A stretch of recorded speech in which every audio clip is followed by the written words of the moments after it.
पाटलांना ते जरी सामाजिक न्याय मंत्री नसले तरी सुद्धा ते लाडावलेले मंत्री आहेत, ते लाडावलेले मंत्री आहेत, ते लाडावलेले मंत्री आहेत का? ते लाडावलेले मंत्री आहेत, ते लाडावलेले मंत्री आहेत, ते लाडावलेले मंत्री आहेत का? जर हैदराबाद गॅझेटियर तुम्ही विचारात घेणार असाल ओबीसी घोषित करण्यासाठी मराठा भावांना माझ्या, तर मग राधाकृष्ण विखे पाटील उत्तर द्यावं लागेल. कारण जरंगेचं आयक्यू किंवा जरंगेचं ज्ञान किंवा संविधानिक ज्ञान एवढं मोठं नाही.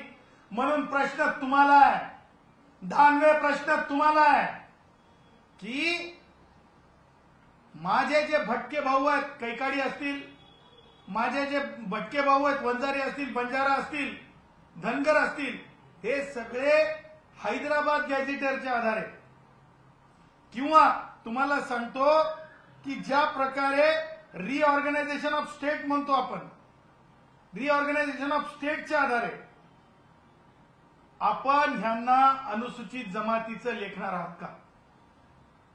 आपण फक्त हैदराबाद गॅझेटियर लाडोबा लाडोबा जरंग्या लाडोबा लाडोबा लाडोबा जरंग्या लाडोबा, त्या जरंग्याला लाडोबा म्हणून जरंग्या म्हणाल त्याच प्रकारे देणार आहोत का?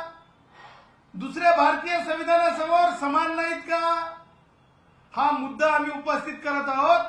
जर गॅझेटियर जरंग्याला लागू करून तुम्ही मागास डिक्लेअर करायची भानगड करत असाल ते तर तुम्हाला करताच येत नाही. न्यायमूर्ती संदीप शिंदे यांना तुम्ही मागास आयोग असल्यासारख्या शासनाच्या जीआर मध्ये बघितलं, ते सुद्धा असंविधानिक आहे. त्याच्यामुळे न्यायमूर्ती संदीप शिंदे यांनी स्वतः जाहीर करावं की ते मागास आयोग आहेत का, अशी वेळ आलेली आहे आता. आणि ते जर मागास आयोग नसतील तर त्यांच्या शिफारसीवर एखाद्या मराठा भावांना माझ्या मागास कुणबी जाहीर करू शकतो का, तेही जाहीर करून टाकावं. कारण एकाला दिलेले कार्य दुसरं करू शकतो का कायद्यामध्ये? त्यामुळं हा मोठा प्रश्न उपस्थित झालेला आहे आणि या प्रश्नाचं उत्तर मी राधाकृष्ण विखे पाटील असतील आणि तमाम सगळ्याच राजकीय पक्षातले मराठा पुढारी असतील, ज्यांनी ज्यांनी रेव्हेन्यू जनरेट केला असेल, त्यांना सगळ्यांना माझा प्रश्न आहे की तुम्हाला मतदार हा आमचा वंजारी, धनगर, बंजारा, कैकाडी, त्याचबरोबर आमचा घिसडी भाऊ, त्याचबरोबर आमचा लोहार भाऊ, त्याचबरोबर आमचा जे आमचे गोसावी भाऊ, जे आमचे भाऊ आहेत छोटे मोठे जात समूहाचे, ते तुम्ही नागरिक मानता का नाही मानत?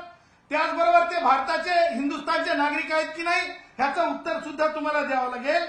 कारण तुम्हाला मी सांगतो की ज्या प्रकारे 1948 ला पोलीस ऍक्शन नंतर हैदराबाद भारतात विलीन झाला, पुनर्रचना कायदा 1956 अंतर्गत मराठवाडा महाराष्ट्रात म्हणजे आताच्या तेलंगणात, त्या काळच्या आंध्र प्रदेशात आला आणि माननीय सर्वोच्च न्यायालयाने आता मराठा भावांना कुणबी तर करता येत नाही म्हणून जयश्री पाटील विरुद्ध महाराष्ट्र मुख्यमंत्री महाराष्ट्र राज्य या सर्वोच्च न्यायालयाच्या केसनं सांगितलं, तरी सुद्धा चुकीचा अट्टहास करा करा करा करा करा चुकीचा अट्टहास. परंतु राधाकृष्ण विखे पाटील उत्तर द्या. कारण मला असं वाटतंय समाज कल्याण खात्याचे मंत्री सुद्धा आता राधाकृष्ण विखे पाटील आहेत का असं वाटायला लागलंय.